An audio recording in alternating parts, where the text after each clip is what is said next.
პარტია გახარია საქართველოსთვის ერთ-ერთი ლიდერი ზაზა თავაძე გახსნით თავისუფალ სტუდიას. გამარჯობა ბატონ ზაზა და მადლობა რომ გვესტუმრეთ. ბატონ ზაზა, მადლობა თქვენ.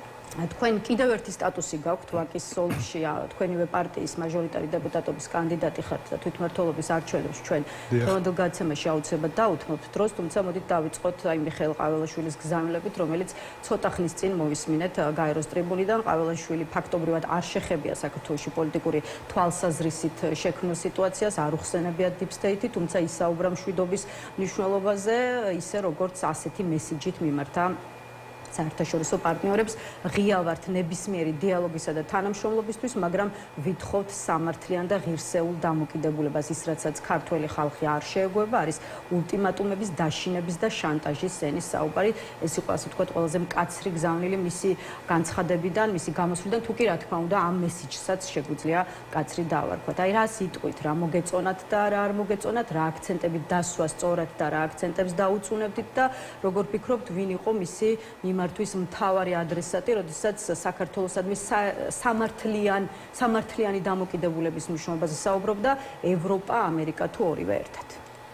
საღამომშვიდობის ლელა, დიდი მადლობა მოწვევისთვის.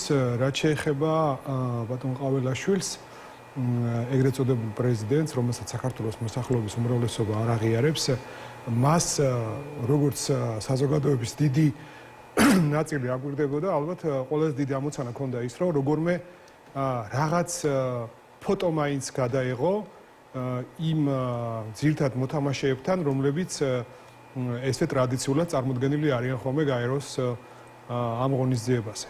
და მე ვფიქრობ, რომ ფოტოც კი ვერ წარმოადგენა. საუბარი იმაზე, რომ მან რაიმეზე ისაუბრა, თან ისიც საქართველოს სახელით, ესეც აბსურდია, იმიტომ რომ საზოგადოებამ ისაუბრა და თან ნახეთ ხო მაგას ვამბობ საქართველოს სახელით როცა საუბრობს არალეგიტიმური პრეზიდენტი, რომელიც კონსტიტუციის დარღვევით, პირდაპირ დარღვევით არის არჩეული ამ თანამდებობაზე მხოლოდ და მხოლოდ ქართული ოცნების მიერ, ჩვენ უნდა ვიყოთ პირდაპირები ამ ნაწილში და კიდევ ერთხელ უნდა ვთქვათ ის, რომ ეს ადამიანი იქ არის ერთადერთი რამისთვის გაგზავნილი ამ რეჟიმის მიერ, რომ როგორც მე აღნიშნე, როგორმე რაღაც ფოტო გადაიღოს და ეს ფოტო ჩამოიტანოს, იმის გარდა ვერაფერს ვერ ჩამოიტანს და შესაბამისად სერიოზული კომენტარი იმასთან დაკავშირებით ყაველაშვილმა ეს თქვა თუ ის თქვა, უბრალოდ მე ამაზე კომენტარს ვერ გავაკეთებ. იმიტომ რომ ჯერ ეს ერთი მე რაც ვნახე, ადამიანი ელემენტარულად ქართულადაც ვერ საუბრობს და რა ენაზე ლაპარაკობს იქ, ან რა ენაზე ამყარებს კონტაქტს, ან დაამყარებს კონტაქტს. თუ ეს ეგრეთ წოდებული საგარეო საქმეთა მინისტრი რო ახლავს რაღაც აპეკუნივით და ფოტოგრაფის ფუნქციას რო ასრულებს, ის გადაუთარგმნის რამეს. საქმე იმაშია, რომ ერთადერთი რაც გამოსავალია ამ პოლიტიკური კრიზისიდან არის ის, რომ დაინიშნოს რიგარეშე საპარლამენტო არჩევნები, რა დროსაც, რითაც უпроსწორად არჩევნების გაყალბებით მიიწტაცეს ხელისუფლება ოცნების რეჟიმმა, ჩამოყალიბდა რეჟიმად და ამის შემდეგ განიმუხტება პოლიტიკური სიტუაცია, არჩეული იქნება შესაბამისად ლეგიტიმური პარლამენტის, ლეგიტიმური პრეზიდენტის და შემდეგ გავაკეთებ ჩვენ კომენტარებს უკვე ლეგიტიმურ პრეზიდენტთან დაკავშირებით, როგორ გამოვიდა ის გაეროს ტრიბუნაზე თუ სხვა საერთაშორისო ტრიბუნებზე. ახლა ჩვენ იმის შეფასება, რომ ეს ეგრეთ წოდებული პრეზიდენტი რამეს იქ იტყვის, ან ვერ იტყვის, ან საერთოდ ვერბალურად ვერ გამოთქვავს, რაც დააბარეს ის და ფოტოს მაძიებელია მხოლოდ, ну ახლა აბსურდია ხო ამაზე კომენტარი. ხო, მაგრამ მაინც უნდა დავსვათ კითხვა, იმიტომ რომ ფაქტია გაეროს ტრიბუნიდან მიმართა მან საერთაშორისო პარტნიორებს და სხვათ შორის იყო მოლოდინი, რომ ის უფრო ასე ვთქვათ მწვავე იქნებოდა, თან უფრო ღია ბრიუსელისადმი კრიტიკის თვალსაზრისით და უფრო თბილი ტრამპის ადმინისტრაციისადმი. იყო მოლოდინი, რომ გაეროს ტრიბუნას გამოიყენებდა იმისთვის, რომ ხო მიემართა ამერიკის პრეზიდენტისთვის, თუმცა ვნახეთ, რომ ეს ასე არ მოხდა. ყაველაშვილმა კი ახსენა დონალდ ტრამპი, თუმცა ახსენა როგორც სამშვიდობო პროცესის ხელშემწყობი და მიესალმა მის სამშვიდობო ინიციატივებს ხელი შეუწყოს მსოფლიოში მიმდინარე ომების დასრულებას. აი როგორ ფიქრობთ, რატომ არ ჩათვალა ქართულმა ოცნებამ საჭიროდ, რომ ტრამპისა და მისი ადმინისტრაციისთვის გაეროს ტრიბუნიდან ესეთი რაღაცა თბილი პოლიტიკური მესიჯები გაეგზავნონ. ლელა, გაგახსენებთ კრიტიკული ყოველ შემთხვევაში რამე პოლიტიკური ლელა, გაგახსენებთ თქვენს და საზოგადოებასაც ქართული ოცნების ამ ბოლოდროინდელ მიმართვას ამერიკის პრეზიდენტისადმი. დიახ. ხელი ისევ და ისევ არა ლეგიტიმურ პრეზიდენტს მოაწერიეს, გახსოვთ ხომ? კობახიძემაც არ მოაწერა ხელი და თითქოს პრეზიდენტად წოდებული თუ მოაწერდა ხელს და ამით რაღაცას სხვა რამეს მიაღწევდნენ, ალბათ ამას თვლიდნენ. იმ განცხადების შინაარსი იყო ის ერთადერთი ხვეწნა მუდარა, რომ იქნებ დაგველაპარაკოთ. და ეს იყო მორიგ ჯერზე, მე როგორც მახსოვს და ალბათ თქვენს გემახსოვრებათ. იყო ანალოგიური მიმართვა ადრეც, ხო? მაგრამ რა დალაპარაკებაზეა საუბარი და რა საერთოდ ანგარიშის გაწევაზეა საუბარი იმ რეჟიმის მიმართ, რომელმაც კიდევ ერთხელ ვიმეორებ, მიიტაცა ხელისუფლება და კონსტიტუცია ფაქტობრივად იგნორირებული აქვს, დარღვეული აქვს, გაჩერებული აქვს და ესე რეჟიმად ჩამოყალიბდა და ინარჩუნებს ხელისუფლებას.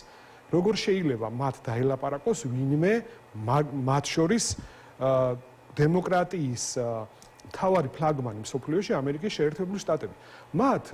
მათი ყოფილი ელჩის მეშვეობით, ხომ გახსოვთ თქვენ რა მესიჯი გამოუგზავნეს არაერთგზის. თქვენ თავი უნდა დაანებოთ ავტოკრატიული რეჟიმის ჩამოყალიბებას, უნდა მიბრუნდეთ დემოკრატიისკენ, დაუყოვნებლივ უნდა გაათავისუფლოთ ყველა პოლიტპატიმარი და სინდისის პატიმარი, თავი უნდა დაანებოთ შეკვეთილ მარცაჯულებას, არ უნდა იყოთ დამყარებული, არ უნდა იყოს დამყარებული თქვენი ხელისუფლება ჩინჩალაძე მურუსიძის კორუფციულ სინდიკატზე, რომელსაც რასაც უბძანებთ, იმას აკეთებენ და შესაბამისად ესე ტანდემში არიან, ხართ, ამიტომაც დაასაცილეს ისინი თავის დროზე, ხო? და შესაბამისად ამ ქვეყანაში დემოკრატიულ უკუსლას, რეჟიმის ჩამოყალიბებას, სასამართლო ხელისუფლების გაუქმებას, პრეზიდენტის ინსტიტუტის გაუქმებას, პარლამენტის ფაქტობრივად გაუქმებას, ერთპარტიული პარლამენტი აქვს, ხო? იქ ბოიკოტის რეჟიმში ვართ, ყველა პოლიტიკური აქტორი, ვინც სერიოზულია ამ ქვეყანაში, ხო, ვინც გადალახა ეს ბარიერი, ვინც შევიდა, ხო, პარლამენტში, 61 მანდატი, ვინც მოიპოვა. შესაბამისად, ამას არაფერს არ აკეთებ და შენ კიდევ ერთხელ წერილზე აგზავნი, რომ ესეთი როგორიც ვარ მე მიიღეო, ну აბსურდია, ხო, ეხლა ამას რა კომენტარი უნდა გააკეთო? სხვა შორის ამერიკასთან ურთიერთობებს რაც შეეხება, გუშინ გავრცელდა პრეს-რელიზი, რომ მიხეილ ყაველაშვილი მიიწვიეს დონალდ ტრამპის სახელით გამართულ ვახშამზე, სადაც მას აუდიენცია ჰქონდა ამერიკის ვაჭრობის მდივანთან ამ შეხვედრის შესახებ. ყაველაშვილი სოციალურ ქსელში წერს, ჩვენს შორის კომუნიკაცია იყო მეგობრული, ამერიკის ვაჭრობის მდივანს გადავეცი ქართველი ხალხის გზავნილი, რომ ჩვენს საზოგადოებაში კითხვის ნიშნებს აჩენს მოქმედი ადმინისტრაციის დუმილი საქართველოსთან მიმართებაში თანაც იმ ფონზე, როცა ჩვენს ხელისუფლებას და დონალდ ტრამპის ადმინისტრაციას აქვს ღირებულებითი თანხმედრა ფუნდამენტურ საკითხებთან დაკავშირებით. ჰოვარდ ლუტკინმა მითხრა, რომ აუცილებლად გაუზიარებდა ადმინისტრაციის წევრებს ჩემს მოსაზრებებს წერს ყაველაშვილი და მართლაც ჩანს რა კვლავ ყურადღების მიქცევას ითხოვს მიხეილ ყაველაშვილის და ზოგადად საქართველოს ხელისუფლება შტატებისგან, თუმცა ჯერჯერობით კვლავ უშედეგოდ. აი, როგორ ფიქრობთ, გამოიხედავს თუ არა ტრამპი საქართველოსკენ და როცა გამოიხედავს ჩვენს შესახებ რას დაიწყოს? კიდევ გინდათ რომ იმაბრუნოთ ეხლა მიხეილ ყაველაშვილის ამ ამერიკაში ვიზიტთან დაკავშირებით გავაკეთო ჩემი მოსაზრება. იმიტომ მინდა კი, გასაგებია, გაკეთება რომ დავალებული მქონდა ფოტოს გადაღება. ფოტოს მაძიებელია და ფოტოც ვერ გადაიღო. ლელა, ფოტოც კი ვერ გადაიღო. სუფთა ფურცლიდან დაწყების ეს დასაწყისში თქვენი კითხვის დასმის შემდეგ, როდესაც მე პასუხის გაცემას ვთვლობდი, ირონიულად როცა ვთქვი ფოტოს მაძიებელია თქო, ეს შემთხვევით კი არ მithხოვს. მისი მთავარი დავალება, მის მიმართ დავალება რეჟიმისგან არის ფოტოს გადაღება, თუნდაც ფოტოს გადაღება. ესეც ვერ მოახერხა. ესეც ვერ მოახერხა, ფოტოს გადაღებაც ვერ მოახერხა. რაღაც ტექსტი მიცეს, ტექსტიც ვერ წაიკითხა.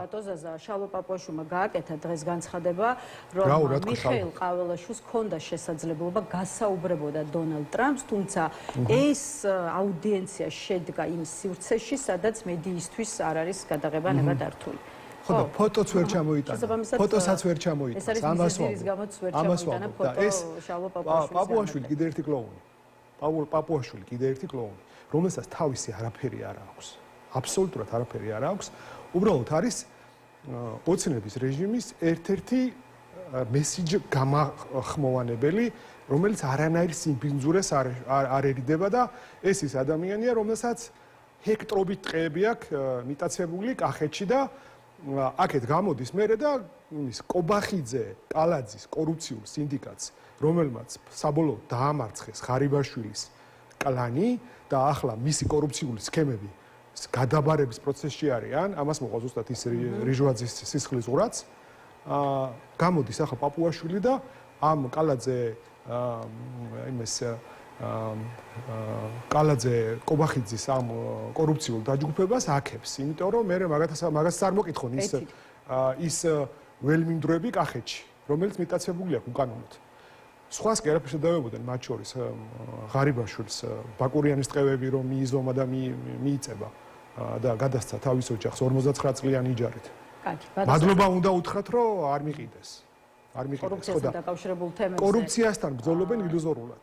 არიან მატყუარები. ამ თემასთან და შესაბამისად ეს ამ ადამიანებს ეხლა თქვენ უბრალოდ პაპუაშვილი ახსენეთ, არა აქვთ უფლება რომ კორუფციაზე ელაპარაკონ. იმიტომ რომ თვითონ არიან კორუფციაში ჩაფლულები, ოცნება კორუფციაზე დგას და შესაბამისად ამ კორუფციას გადაყვება აუცილებლად. კორუფციასთან დაკავშირებულ თემას ჩვენ ისევ დაუბრუნდებით სუსის დაკავებების კონტექსტში, იქამდე კი კიდევ ერთ აქტუალურ საკითხს მინდა ახლა შევეხოთ და ამჯერად უკვე ქართულ ოცნებასა და ევროპელ ელჩებს შორის ურთიერთობა, რამდენიმე თვიანი κρიტიკის შემდეგ, აგერ ვხედავთ, რომ საქმე იქამდე მივიდა, გერმანიის და დიდი ბრიტანეთის ელჩები დაიბარეს საგარეო საქმეთა სამინისტროში, როგორც საგარეო უწყებაში ამბობენ, ელჩებს გამიმარტათ ერთი სირცხვილი და აბსურდი. რის უფლებას აძლევს მათ ვენის კონვენცია და რის უფლებას არა. ელჩების დაბარება არის ვითომ კუნთების თამაშიო, ასეთი შეფასება გვესმის, ასე ვთქვათ, ცალკეული ოპოზიციონერი პოლიტიკოსის მხრიდან. რა არის თქვენი სათქმელი და თუ კი კოლეგებსაც დაეთანხმებოდით, მაშინ რატომ ათამაშებს ქართული ოცნება კუნთებს და ვის რაც აჩვენებს აი ამ თავისი პოლიტიკური კუნთების თამაში? პირველ რიგში მე სრულ მხარდაჭერას უცხადებ, როგორც გერმანიის ფედერაციული რესპუბლიკის ელჩს, ასევე ბრიტანეთის ელჩს და ყველა დემოკრატიული სამყაროს წარმომადგენლებს, მათი ქვეყნის ძირითად წარმომადგენლებს, ანუ ელჩებს, დიპლომატებს ჩვენ ქვეყანაში, რომელიც ქართულ ოცნებას ვერ გაუგია, რომ ეს ადამიანები წარმოადგენენ თავიანთ ხელისუფლებას და მერე, როდესაც ესენი ესე აბსურდულად იქცევიან და ვენის კონვენციას მართლა ვერ კითხულობენ და შინაარსს ვერ გამოვალთ იქიდან, იმიტომ რომ არაკომპეტენტურები არიან, როგორც სხვა ნაწილში, ასევე ამ ნაწილშიც, რა თქმა უნდა.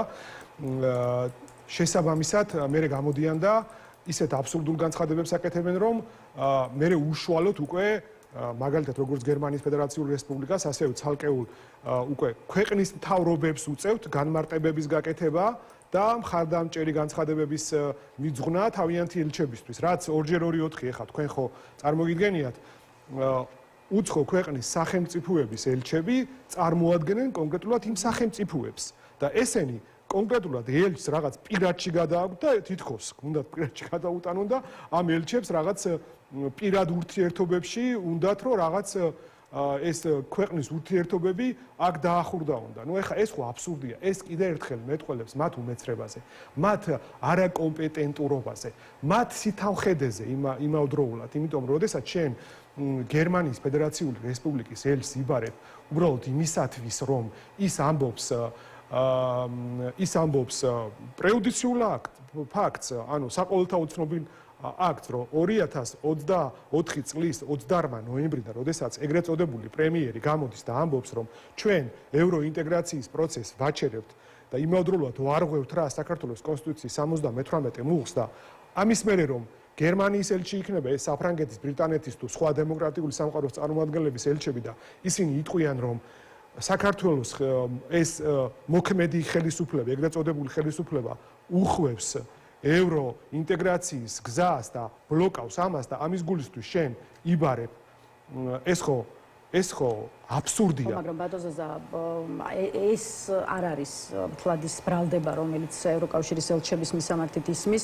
გადავხედოთ აგერ კონკრეტულ მაგალითებს, რასაც ქართული ოცნება ასახელებს იმის დასადასტურებლად, რომ ევროკავშირის ზოგიერთი ქვეყნის ელჩი ხშირად არღვევს უხეშად დიპლომატიის წესებს და პრინციპებს. აი პირველი მაგალითი სახით ქართულ ოცნებას მოხავს ის, რომ როგორც ირაკლი კობახიძემ აღნიშნა, ევროკავშირის ელჩი ოქტომბრის საპარლამენტო არჩევნების პერიოდში გამოვიდა და მოუწოდა ამ მრჩევლებს მობილიზაციისკენ მოქმედი ხელისუფლების წინააღმდეგ. მეორეა ის, რომ ელჩები დადიოდნენ მომიტინგეთა სასამართლო პროცესებზე.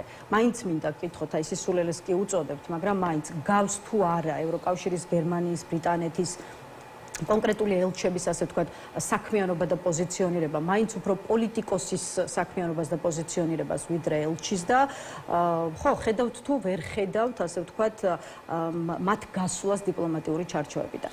რა თქმა უნდა, ისა აქ ჩვენ ლელა უნდა დავინახოთ ერთი რამ, რომ ქართული ოცნება, რომელიც იზოლირებულია დემოკრატიული სამყაროდან, არ აღიარებულია ამ ქვეყნებიდან, რომელი ქვეყნების ელჩებსაც ისინი ერჩიან, ესე აბსურდული და დაუსაბუთებელი ბრალდებებით, ეს არის ამის ძირითადი მიზეზი არის ის, რომ ის სახელმწიფოები არ აღიარებენ ამ რეჟიმს და როგორ უნდა აღიარონ მათ ეს რეჟიმი, რომლებმაც არჩევნები გააყალბა, 60-ზე მეტი პოლიტპატიმარი ყავს და შესაბამისად პოლიტიკური მარცხაჯულებით გამოკეტილი ყავს ეს ხალხი ციხეებში. დემოკრატიული უკუსვლის დაფიქსირება. ის რომ ადამიანები კონსტიტუციურ ჩარჩოებში 300 დღეზე მეტია იკრიბებიან რუსთაველზე და აპროტესტებენ ხელისუფლების მიერ ძალაუფლების ესე ვთქვათ კონსტიტუციურ ჩარჩოების დარღვევით მიტაცებას, ხელისუფლების მიტაცებას, არჩევნების გაყალბების გზით. ეს არის დიპლომატიური რაღაც დანაწესების დარღვევა, რა თქმა უნდა, არა. ისინი აქ წარმოადგენენ კიდევ ერთხელ ხას უსვამ თავიანთ ქვეყნებს, სადაც დემოკრატია, ადამიანის უფლებები, თავისუფალი სასამართლო, ხელისუფლების დანაწილების თეორია არის სამაგალითო. და დღეს ეხა თუ ვინმე დემოკრატიის აიას სწავლობს, ეს საიდან იღებს ამ მაგალითებს? ესეთი ქვეყნებია ზუსტად გერმანია, საფრანგეთი, ბრიტანეთი, რა თქმა უნდა, თავისთავად ამერიკის შეერთებული შტატები და სხვა დემოკრატიული ქვეყნები.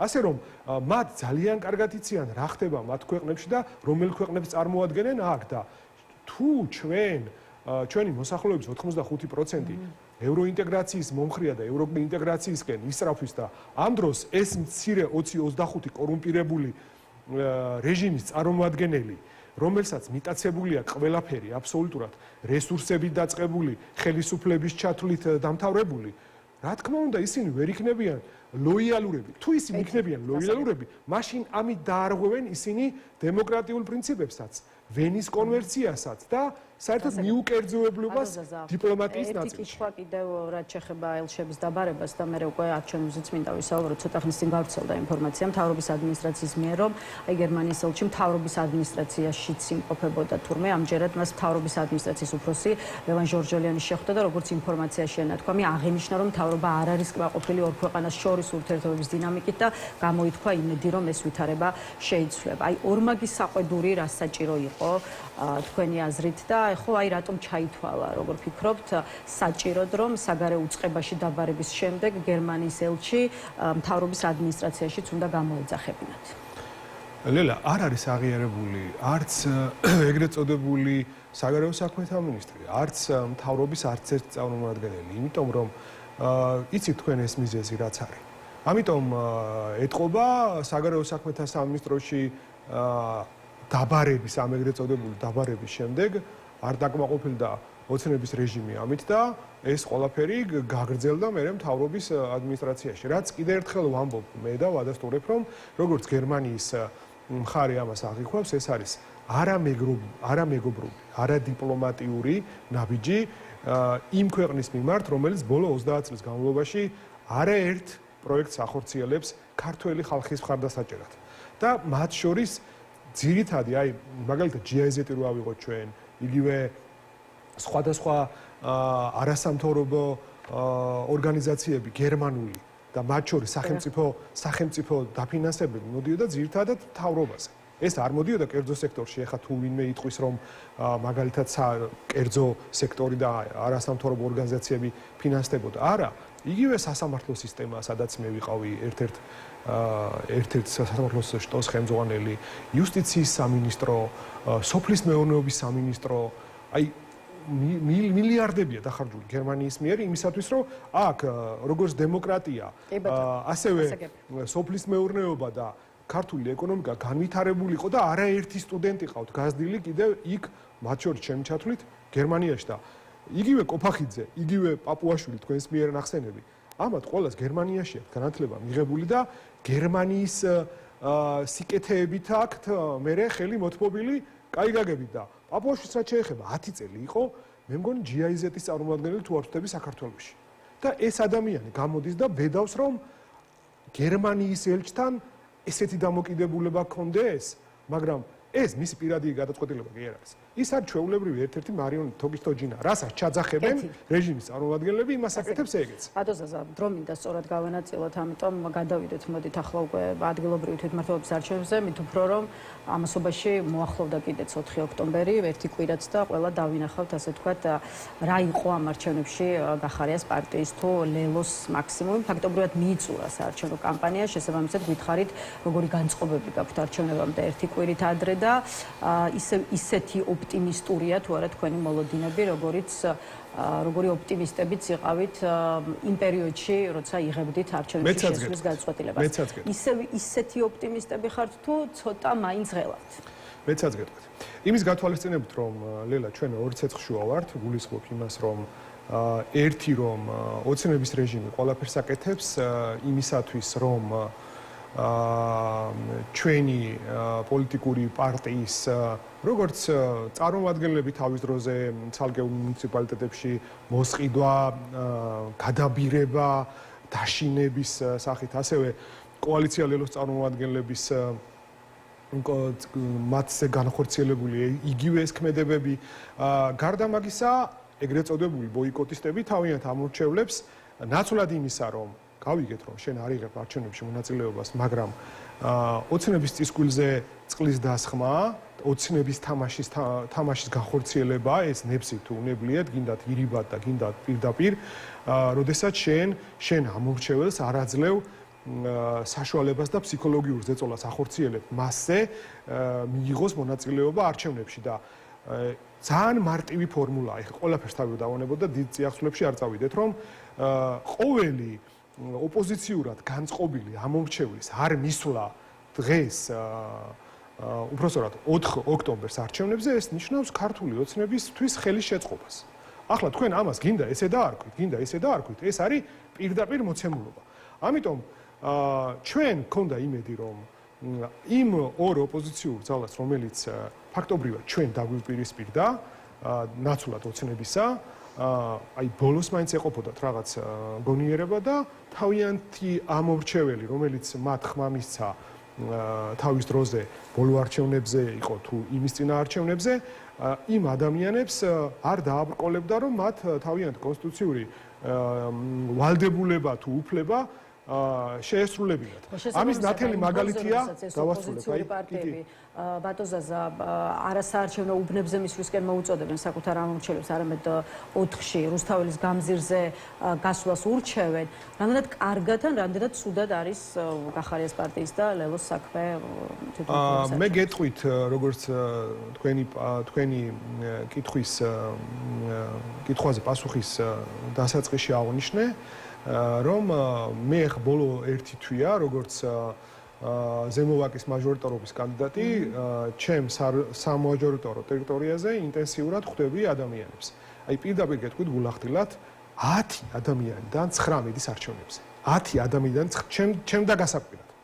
და შესაბამისად ეს მაძლევს იმის თქმის საფუძველს, რომ ისეთი ნიჰილისტური განწყობა, როგორც ზოგ-ზოგი ერთებს აქ, მათ შორის ისეთ ადამიანებს, რომლებსაც მე ძალიან დიდ პატივს ვცემ, მაგრამ ისინი არიან ბოიკოტის რეჟიმში ჯერ კიდევ, მათ გასაგონად მინდა ვთქვა, რომ განწყობა არის აი ოპტიმისტური ჩვენი მხრიდან, იგივე ინფორმაცია და მონაცემები გვაქვს ჩვენ კოალიცია ლელოსგან, როდესაც ისინი ჩვენს გარეშე ხვდებიან თავიანთ ამორჩევლებს, რა თქმა უნდა, თავიანთ სამაჟორიტარო ოლქებში იქნება თუ მაგალითად თბილისის მასშტაბით მერობის კანდიდატი, იქნება თუ ჩვენი საკრებულოს თავმჯდომარეობის კანდიდატი ერთობლივად ადამიანების უმრავლესობა აპირებენ არჩევნებზე მისვლას.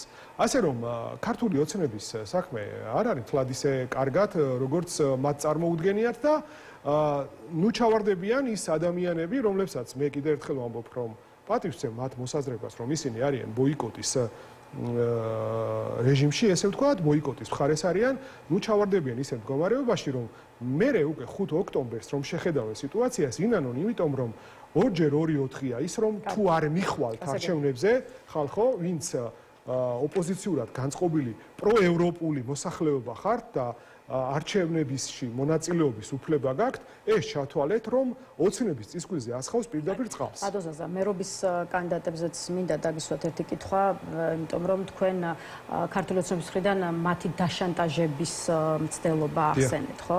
აი, რამდენიმე მუნიციპალიტეტში ოპოზიციის მერობის კანდიდატმა მართლაც მოხსნა კანდიდატურა, ან არ ვიცი, აღმოჩნდა რომ ცოტა ხნის წინ ქართული ოცნების, ასე ვთქვათ, მხარდამჭერები იყვნენ, მაგალითად გუშინ ხელვაჩაურში ლელოს მერობის კანდიდატზე ითქვა, რომ ჯერ კიდევ აგვისტოში ეს ადამიანი ქართული ოცნების მხარდამჭერ პოსტებს წერდა, ან სოციალურ ქსელში ქართული ოცნების მხარდამჭერ პოსტებს, ასე ვთქვათ, იწონებდა, ალაიქებდა Facebook-ის ენაზე, რომ ვთქვათ.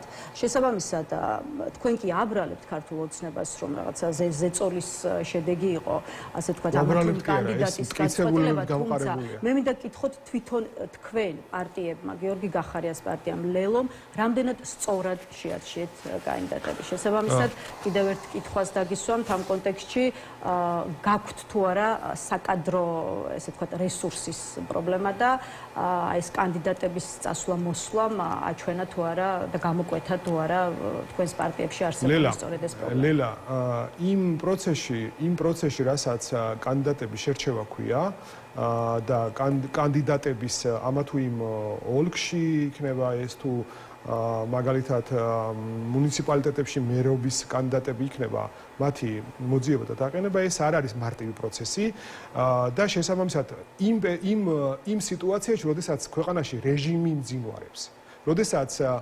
ავტოკრატია, როდესაც არაერთგზის ფაქტები გვაქვს ჩვენ იმასთან დაკავშირებით, წარსულშიც ასევე, როდესაც ადამიანების დაშანტაჟება, მოსყიდვა, გადაბირება ეს ოცნების სტილია.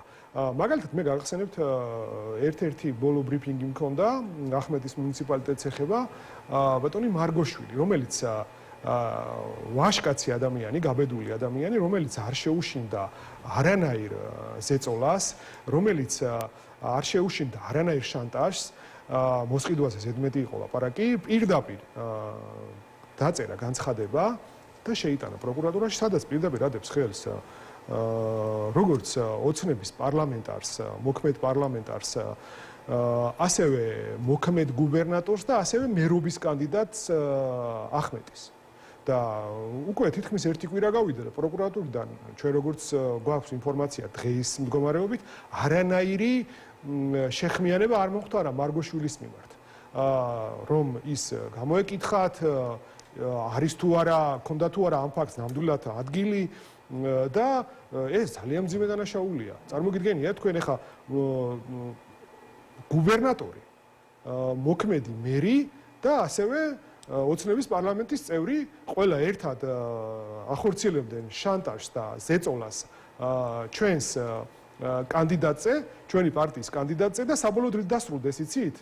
ანუ უკვე მოცემულობა გაათავისუფლეს თანამდებობიდან. ეს იყო მერის ერთ-ერთი სიპის თანამშრომელი. ამიტომ ჩვენ როცა ვსაუბრობთ, რომ ჩვენ მტკიცებულებები გვაქვს იმასთან დაკავშირებით, როგორ ახორციელებს ოცნება ჩვენ მერობის კანდიდატებზე, ჩვენს სხვადასხვა კანდიდატებზე, მაგალითად იგივე მაჟორიტარებზე, ეს ჩვენ არაერთი გზის ფაქტი გვაქვს, მაგრამ როდესაც ჩვენ გვაქვს მაგალითად ათეულობით ფაქტი, ხო? თქვენ წარმოგიდგენიათ რა ფაქტებიც ჩვენ არა გვაქვს და ისე მოხსნეს იმ ადამიანებმა ეს კანდიდატურები, ისე რომ ჩვენთვის ეს ცნობილი არ გახდა. იმიტომ რომ იმ ადამიანებმა უბრალოდ ამის შესახებ არ გვაცნობეს. და ან გვაცნობეს და თქვენს რომ ისინი იმდენად შეშინებულები არიან, რომ ამასთან დაკავშირებით არ უნდათ რომ ინფორმაცია გაავრცელონ. ეს მოცემულობა გვაქვს და შესაბამისად ამ სიტუაციაში, როდესაც ოცნების რეჟიმი ყველაფერს აკეთებს იმისათვის, რომ ჩვენი პოლიტიკური პარტიის წარმომადგენლები არ ყოფილიყვენ როგორც მერობის კანდიდატები, ასევე არ ყოფილიყვენ ჩვენი მაჟორიტარები თუ პარტიულ სიაში ყოფილიყვენ წარმოდგენილები, ამ ფონზე ყველაფერი იმის ფონზე რაც აკეთებს ოცნების რეჟიმი ჩვენ რაც გავაკეთეთ ეს არის მე ვფიქრობ სერიოზული მიღწევა. ხადოზაზა ერთი კითხვა კახა კალაძეზეც მინდა დაგისვათ და მე კიდე ერთი კითხვა და ამ დაგემშვიდობებით კალაძეზე იმიტომ რომ მაინც თბილისში იქნება ასე ვთქვათ მთავარი ბრძოლა თქვენსა და ქართული ოცნების კანდიდატს კახა კალაძეს შორის შესაბამისად რა არის კალაძეზე როგორც მთავარ კონკურენტზე თქვენი სათქმელი და რა არის თქვენი სათქმელი მის საარჩევნო პროგრამაზეც რომელიც ცუდად ნამდვილად არ გამოიყურება აი რით ისჯობს კუპრაძის და თქვენი საარჩევნო პროგრამა კალაძის კარგად გამოიყურება რას ნიშნავს? ანუ საკმაოდ შთამბეჭდავი გეგმები აქვს რომელიც თბილისს უკავშირდება რა თქმა უნდა ეს შოუების მოწყობა ესეთი რაღაც ბუტაფორიების iluzoruli რაღაც სიკეთეების კი გეტყვით ახლავე სიკეთეების დადგმა ძალიან კარგად ეხერხება ოცნებას ნუ ეს უნდა ვაღიაროთ ეს ის კალაძია რომელიც ოცნების კორუფციის სახია ეს ის კალაძია რომელმაც კობახიძესთან ერთად ღარიბაშვილიდან როგორც საზოგადოებისთვის ცნობილია უმრავლესობისთვის გადმოიბარა ის კორუფციული სქემები ახლა და აპირებს უფრო მეტი ფულის მოპარვას ქართველი ხალხისთვის ვიდრე შეიძლება ღარიბაშვილმა მოპარა ჩვენს მოსახლეობას ეს ის კალაძია რომელმაც თავისი განხორციელებული პროექტებით არაერთი ადამიანი შეიწირა თბილისში ბოლო 8 წლის განმავლობაში ეს ფაქტებია ყველაფერი ეს ის კალაძია ახლა თქვენთან რომ მოდიოდი სტუდიაში ყაზბეგის საცობში მოხვდი მაგრამ მაინც მოვასწარი თქვენამდე მაგრამ მესმოდა მისი აპელირება მშვიდობას ეს არის ის კალაძე რომელიც ამ ყალბი სიმშვიდით რა არის სიმშვიდე ის არის სიმშვიდე ხალხი რო იღუპება ქუჩაში იმიტომ რომ არაკომპეტენტური ხალხი ყავს იქ დასაქმებული მერიაში და კორუმპირებული ხალხი ყავს რომელსაც ხალხი ამბობს ამას ჩვენ არ ვამბობთ მარტო ხალხი ამბობს ამას და მტკიცებულებებით ამბობს ეს ის კალაძია რომელი მშვიდობითაც ეგრეთ წოდებული მშვიდობით ამაყობს როდესაც შადრევანში ბავშვები იღუპებიან დენით ბავშვები იღუპებიან სხვადასხვა ადგილებზე ხალხი ქუჩაში მიდის და ზემოდან რაღაცეები ცვივა და იღუპებიან რომელ მშვიდობაზეა საუბარი რა მშვიდობაზეა საუბარი და ეს ის კალაძია თან კიდევ რომ იმის ვარკეთილის მეტროს რო არემონტებს 8 წელია ეს ის კალაძია ასევე ძალიან საეჭვო მდგომარეობაში რუსული დასანქცირებული კონცერნი კამაზები რო შემოუყვანა თბილის ქუჩების დასასუფთავებლად თითქოს სხვა ბრენდი არ არსებობდა ეს ის კალაძია ასევე რომ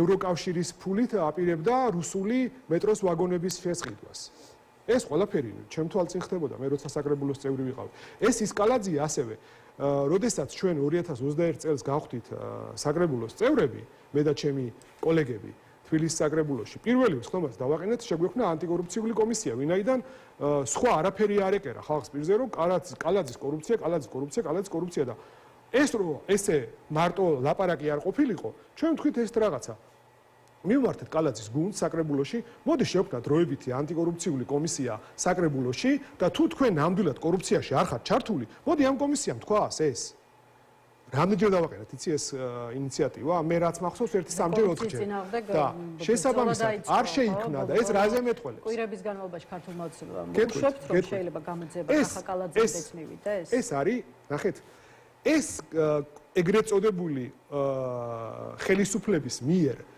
iluzoruli კორუფციის წინააღმდეგ და მოჩვენებითი კორუფციის წინააღმდეგ ბრძოლა თუ არ არის პირველ რიგში უნდა დაიწყო კალაძით იმიტომ რომ თქვენ ახლა 10 ადამიანი რო გააჩეროთ ქუჩაში და კითხოთ ვინ არის ცნობილი კორუმპირებული ადამიანები მათ შორის გეტყვიან პირველ რიგში გეტყვიან კალაძეს და ეს კალაძე კობახიძის კორუფციული დაჯგუფება ჩემი მოგონილი კი არ არის ეს ხალხმა მოიგონა როგორც მოიგონა მაგალითად იგივე და შეარქვა ჩინჩალაძე მურუსიძის კორუფციული სინდიკატი დაჯგუფება ეს ადამიანები ჩვენ ლელა ესე კალაძეც ეს ჩინჩალაძეც მურუსიძეც კობახიძეც ტომბრებით კი არ უნდა ვეძებოთ სადმე რომ წავაწყდებით ფულის სავსე ტომბრებით არა პოლიტიკური კორუფცია ატკატები გარიგებას სასამართლოს ჩინჩალაძე მურუსიძეს შორის ამათ შორის ეს ყველაფერი მე საბოლოო ჯამში კორუფციულ ფურს ლექავს შავ სალაროში და მათ ჯიბეში. ამიტომ არის რომ ესეთი შილეგური გადაწყვეტილება მიიღეს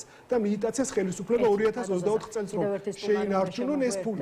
ეს არის სულ. ამიტომ ბოლო კითხვა კიდევ ბევრი შეიძლება გავაგრძელოთ. ისევ კი ბატონო, სხვა დროსაც ვისაუბროთ. ახლა ბოლო კითხვა ისევ 4 ოქტომბერთან დაკავშირებით, თუმცა უკვე დაანონსებული აქციის კონტექსტში და იცით თქვენს რომ იმავე დღეს, როცა არჩევნები უნდა ჩატარდეს ქვეყანაში, რუსთაველზე მორიგი ფართო მასშტაბიანი აქცია დაანონსებული, რასაც პოლიტიკოსთა ნაწილის აზრით უნდა მოხდეს მშვიდობიანი რევოლუცია, ქართული ოცნების მშვიდობიანად წასვლა თუ დამხობა, არ ვიცი, ხელისუფლებიდან. მშვიდობიან რევოლუციაზე ყველაზე ბევრს საუბრობს პაატა ბურჯულაძე, ამავე დროს საუბრობს ნაციონალური მოძრაობა და განსაკუთრებით ამჟამად პატიმრობაში მყოფი ლევან ხაბეიშვილი, რომელიც სხვათა შორის საპატიმროდან წერილს აქვეყნებს და 4 ოქტომბერთან დაკავშირებით ახლა უკვე ასეთ განცხადებას აკეთებს მცირე ამონარიდი.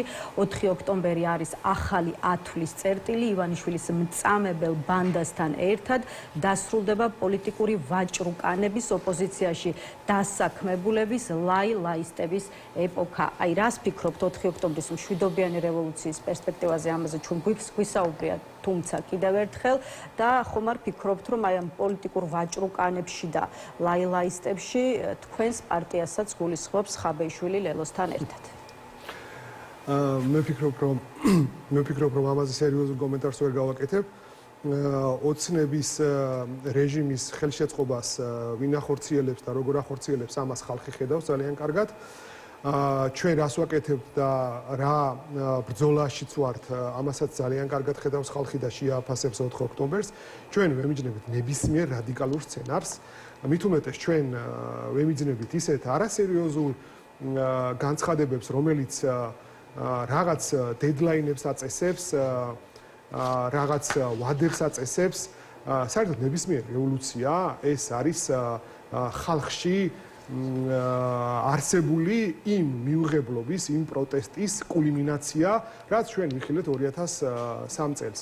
ასე რომ მე შევახსენებ ჩვენ კოლეგა ოპოზიციონერებს, რომ არავინ წინასწარ ამას ესე რომ აი მაინდა-მაინც 23 ნოემბერს იქნებოდა ეს რევოლუცია და მოხდებოდა, არავინ ამას წინასწარ ესე დედლაინებით არ გეგმავდა და არ დაუწესებია. ასე რომ თუ იქნება რევოლუციის დაკვეთა და რევოლუცია მოხდება ამ ქვეყანაში, მოხდება იმ შესაბამის დროს, როცა ამას ისურვებს ჩვენ მისი უდიდებულესობა ქართველი ხალხი. ასე რომ ამას ესე დედლაინებით ვერ განსაზღვრავ, მე კიდევ ერთხელ ვამბობ, რომ ჩვენ ნებისმიერ რადიკალურ სცენარს ვემიჯნებით, ჩვენ ვჩებით კონსტიტუციურ ჩარჩოებში, ჩვენ ვფიქრობთ, რომ ქართულ ოცნებას ჩვენ უნდა გავუმართოთ ყველა ბრძოლა, რაც კონსტიტუციურ ჩარჩოებშია, ამიტომ შევდივართ ამ არჩევნებში, თუ არა ამ არჩევნებში შესვლა გარდა ამ ორ ცეცხლში მოხვედრისა და გარდა დისკომფორტისა და გარდა დღე-დაღამე და ქარში და წვიმაში და სიცხეში სიარულისა არაფერი არ არის, მაგრამ ჩვენ ვფიქრობთ, რომ ეს არის ის ადგილი, სადაც უნდა ვებრძოლოთ მათ შორის ქართულ ოცნებას. მადლობა ბატონ ზაზა იმისთვის, რომ იყავით ჩვენი სტუმარი. ზაზა თავაძე პასუხობდა ჩვენს კითხვებს.